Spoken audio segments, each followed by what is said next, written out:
Hello guys and welcome to How to Socials. In this video I am going to show you how to hide contents on lock screen notifications. So let's start. First, go to Settings.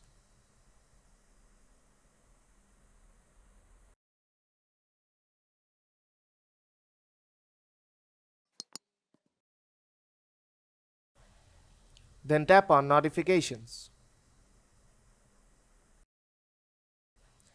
Here you will see Lock Screen Notifications option. Tap on that.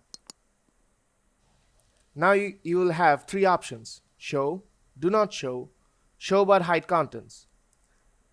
Since you want to hide contents on lock screen notification, you can either go with Do Not Show or Show but Hide Contents. And that's how you hide contents on lock screen notifications. So if you find this video helpful, then don't forget to leave a like, and see you in the next tutorial.